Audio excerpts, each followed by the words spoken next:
Hi and welcome to the Market Alert for Tuesday, the 22nd of September 2020. So over the last few weeks I've spoken about the perfect storm, the US election, Brexit, the end of furlough, the second spike in the coronavirus that is looming, and we're seeing that unfold now in the UK with the Project Fear by the government being ramped up by the second.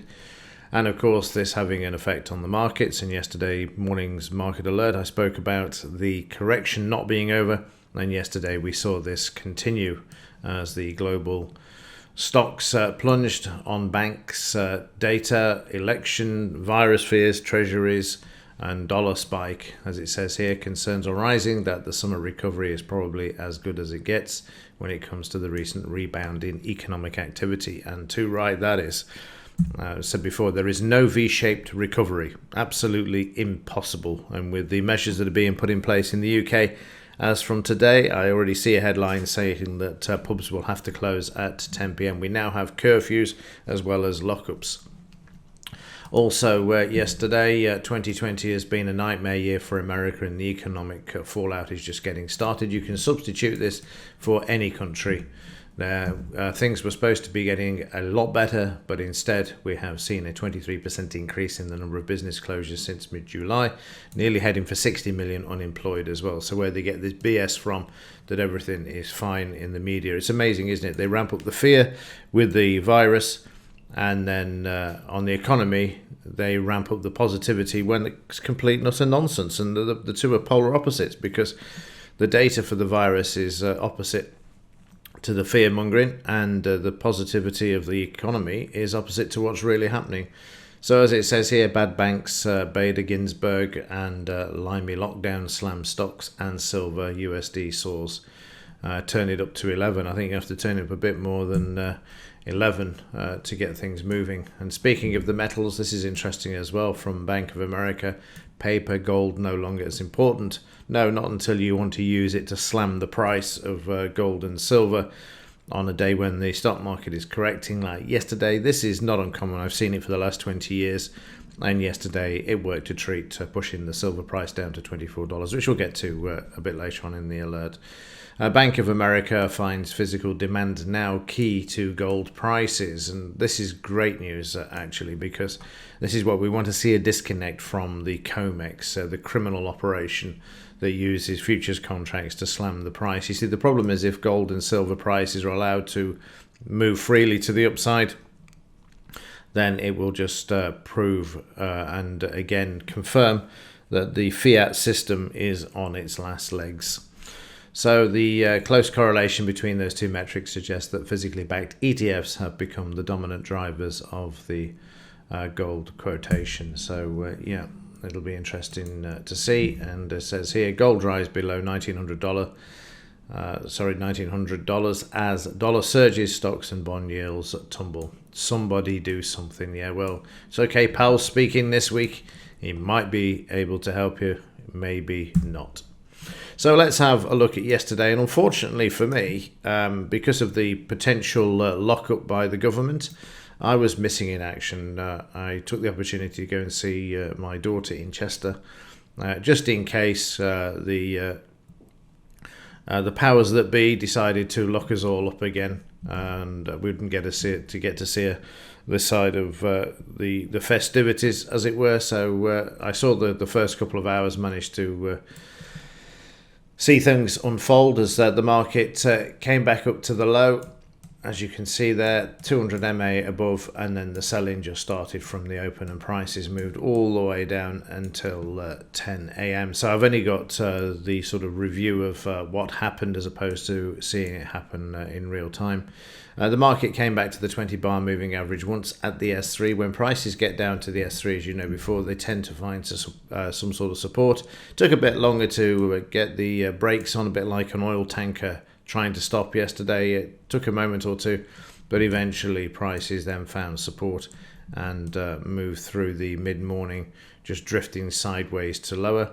And then, of course, in the afternoon, we had Powell speaking, and he didn't help matters whatsoever. So the first half an hour, we had potential sell signal there again, straight through the averages, through the BRN 200 MA above, Prices moving down 80 points there by the looks of things, and then reversing here and then coming back down for another 100 points before prices rallied back 70 or 80 points by the looks of things there, only to go down for another 100 points. So the volatility was certainly here yesterday, and overnight it's still looking rather nice as well as far as the volatility is concerned.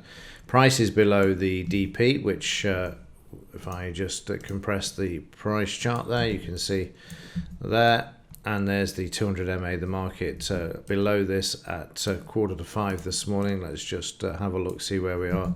So we've got the DP here, we've got the close, the 200 MA, and the low. So the low is going to be important today. If we break the low, then we have to look at the daily chart to see where we are in the bigger picture. And yesterday we sailed through all of the fib retracements that I had on the chart, so I've had to draw in from this low to this high, and you can see these are the two important ones for today, and also this one here as well, because this is where the market managed to move back to the upside to this point before the correction continued. So 12,210 is the key there. So 12,200 is the area, and also again this is going to tie in with the 200 MA.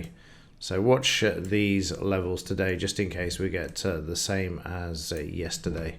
I don't think the correction is over by a long shot, and in fact, if I just bring this in for you, I forgot to add these, let's just add them in.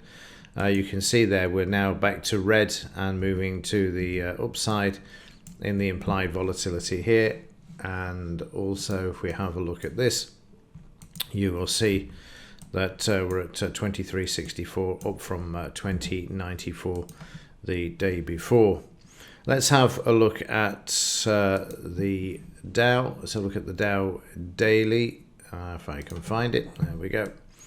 So the Dow also trading down to 78% from the low to the recent high yesterday, bouncing off this before the close. However, this resistance here of two conjoining fibs see the market trading back below there. So again, watch the 78, watch the 89, and also the 200 if prices are to move lower. And they're looking weakish on the overnight as well. Look in the 5 minute, these two are below the DP, but not below the 5 bar. Let's have a look at the 2 minutes, and again do the same thing here. Be easy to see. So yeah, below the DP, below the close of yesterday as well, and just finding a bit of support there at the moment for the Dow. Meanwhile, in the metals markets, monkey hammered yesterday. Not as bad as July when they really ramped the prices down, but I don't think we're over on the downside yet. We could actually come back to this level, which is here. Around 23.50 is where I will be looking to buy in this market if prices come down to this level. I was stopped out of two of my trades yesterday, one with a £4 profit and a £24 loss on the other one, as I move the stops to break even. And you can see the overnight profits on this was up at 2,000 yesterday, but at the start of the day, so I'm in a bit of a pullback there, but I'm not concerned because I'm in at these sort of levels here, $13, $15, $17.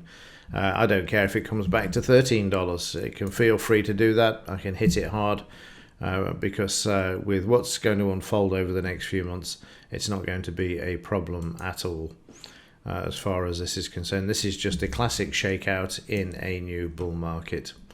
So bring it on is what I say, because as the whole of the perfect storm starts to unfold, there's going to be a flight to the gold market and to the silver market, which there already has been. Like I say, it's the criminal operation at the COMEX that are allowed to do this. And also, if you type in to Google banks being fined for manipulating gold and silver, You will find some recent ones over the last few days. Again, Deutsche Bank, the usual suspects, and JP Morgan. Okay, I think that will do it for this one. Quick roundup. Let's have a look for today. We've got our friendly central bankers out today. We've got Bailey out at 8:30 and Powell's speaking at 3:30 today. So remember this as well. No doubts that they will be coming up with some harebrained scheme that's going to cost us, the taxpayer, a lot of money going into the future, just to add to the 2 trillion that we've already got in the UK and the 26 trillion in the US. Okay, that's it for this one. As ever, thanks for watching. See you in the next one.